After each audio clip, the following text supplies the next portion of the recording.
WWE is a center for some of the best minds in the world, coming up with storylines to entertain a world audience. More than anything, good wrestling depicts the art of storytelling in front of a massive viewership. When Vince decided that WWE was not going to be about wrestling and the theme of the shows they put on would be sports entertainment, the company started on a natural course towards more storylines that the audience could connect with. There might be legitimate wrestling in the ring, but more than that, the focus was on the story that led the two wrestlers to actually squaring off in the ring. In light of such a focus, it is natural that WWE writers have come up with thousands of schemes to keep the product fresh for the audience.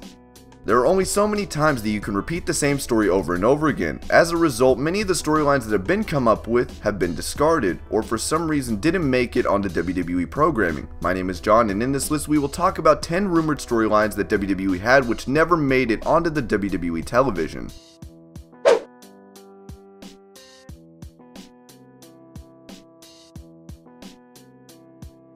There are certain matches that WWE fans never get to see that will haunt them forever. One such match is Shawn Michaels vs Eddie Guerrero. Both men were brilliant in the ring, and in 2005 both men seemed to be in their peak form. However, the match never took place as Eddie tragically passed away before the feud could even be developed. There are rumors that Michaels and Eddie Guerrero were supposed to engage in a gigantic feud heading into WrestleMania 22. The feud was supposed to be based on the careers of both men, with Eddie being the heartthrob and legend that he was in Mexico and in the South, while Shawn was his American version. The rivalry never took place, and the fans can only imagine what they missed out on, as Shawn and Eddie were both geniuses in the ring and at playing out believable storylines. It is arguably one of the best rivalries we will never see.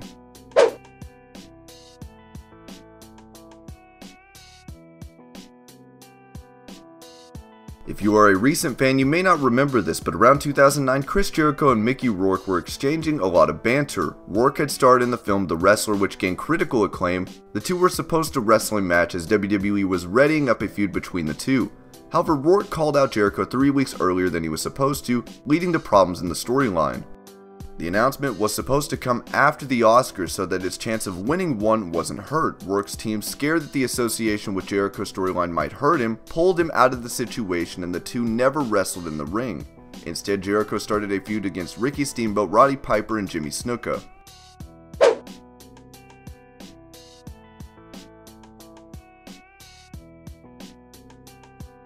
When Brock Lesnar defeated Undertaker at WrestleMania 30, it wasn't something that the universe could just wrap their heads around. The streak was legendary in quality, and to see the dead man actually lose at Mania was unthinkable, and for many fans it was the end of an era. However, there were rumors that the streak was set to end much earlier in the Undertaker's career. The biggest opportunity that WWE was faced with was when Randy Orton faced The Undertaker at WrestleMania 21. He was in his gimmick of being a legend killer, and the build-up had Bob Orton and Jake Roberts making appearances as well. The build-up was one of the best in The Undertaker's WrestleMania history, and Undertaker was willing to let Randy win and gain the enormous momentum as well as the heat, but Randy declined out of respect to the Phenom, and the match ended in favor of The Undertaker, and the streak remained intact for about 9 years later.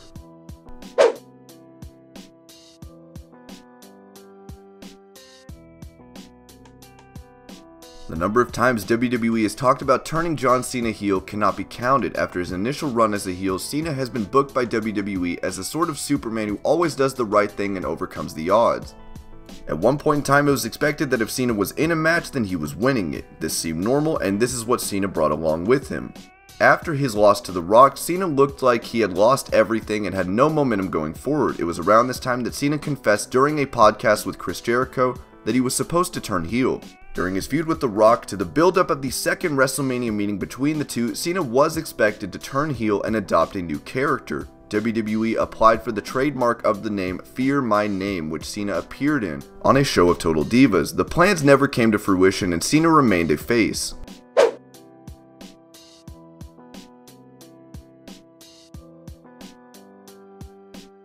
Back in the day, Hulk Hogan was the biggest star signed to the WWE. His attitude backstage left much to be desired. However, this is not the only storyline with the Hulkster that almost happened. Heading into WrestleMania 18, the original NWO members all made their returns to WWE, and then Stone Cold Steve Austin was set to face off against the most famous wrestler of all time, Hulk Hogan. Steve was simply worried about the quality of the match, while Hulk didn't want to lose to Austin. As a result, Hulk went on to face The Rock in a classic, while Stone Cold faced Scott Hall. This is one of the biggest dream matches that fans never got to see.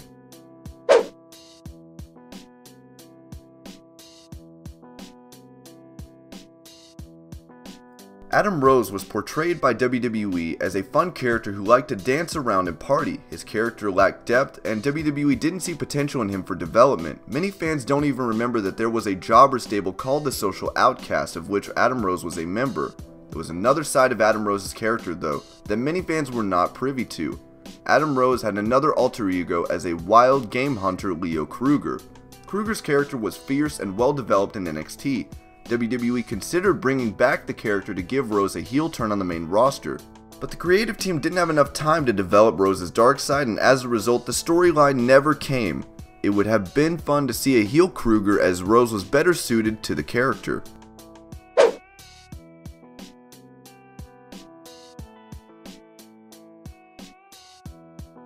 A dream match of epic proportions, this was the feud that never was. While Ric Flair and Hulk Hogan did face each other in WCW, both men were old at the time and wrestling was not doing so well after the steroid scandal. It was supposed to be very different. When Ric Flair came to WWE, it was supposed to be the biggest star of the NWA and WCW, Ric Flair against the biggest star of WWE, Hulk Hogan. The two aired promos against each other and the fans were invested in the feud. It was set to be the biggest feud that had ever aired. The feud was set to take place in the form of a match at WrestleMania 8, but WWE changed their plans and had Hogan face Sid instead. It seemed as though there was nothing in the world that could stop the two from facing each other, but the feud never happened. The reasons as to why are rumored to be many, with Vince McMahon not thinking that Flair would be over with the WWE crowd, Hulk not wanting to lose, and so on. The reason may never be known, but it is universally acknowledged that this was one of the biggest missed opportunities in WWE history.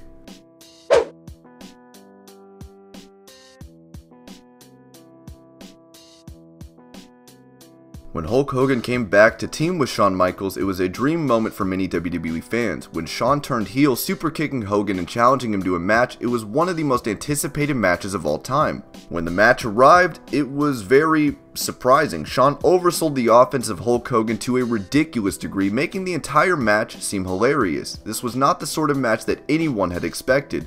The reason for this was something else. Shawn was to put Hulk Hogan over in this match as agreed, and according to the same deal, the two would have another match where Hulk Hogan would put Shawn over.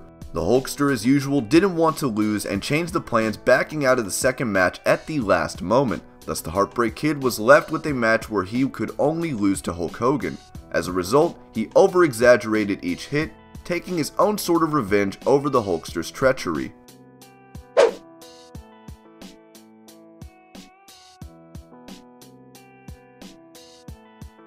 When Lesnar defeated Taker in a match at WrestleMania, it was not a result that anyone had been expecting. It created enormous heat for the Beast, and the fans hated the fact that the Phenom streak was no more. WWE had a plan to increase the heat he had further by doing something to enrage WWE fans even more.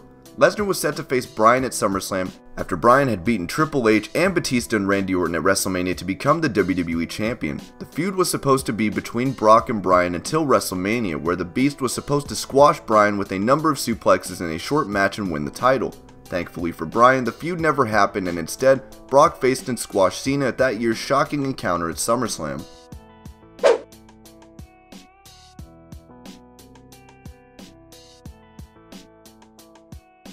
In one of the oddest storylines in WWE history, Vince McMahon faked his own death. He stayed off the air and actually pretended that he had died.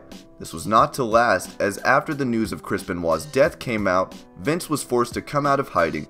This was supposed to be one of the longest and well thought out storylines of WWE in the modern era. According to the rumors, the plan had been to reveal Linda McMahon as the culprit of the death and for her to be arrested in kayfabe. After this, it would be revealed that Vince had left the WWE to his illegitimate son, Mr. Kennedy. Mr. Kennedy would use this to give himself opportunities and to win the WWE title. Triple H and Stephanie would then return to WWE television, acknowledging their marriage and leading to Triple H challenging Kennedy for the rights to the company. Triple H would win the match at Mania, leading to Vince returning and revealing that he had faked his death and planted evidence to blame Linda and leave his company to his true son. Even after Vince was forced to come out of hiding prematurely, WWE tried to go forward with the illegitimate son storyline, but with Mr. Kennedy breaching the WWE wellness policy just as he was about to be revealed as Mr. McMahon's illegitimate son, the story was made into a comedy angle, with Hornswoggle being revealed as the illegitimate son. And these were 10 rumored storylines. I hope you're all having an amazing day. Thank you so much for watching Wrestling Hub, and I'll see you later with more wrestling videos.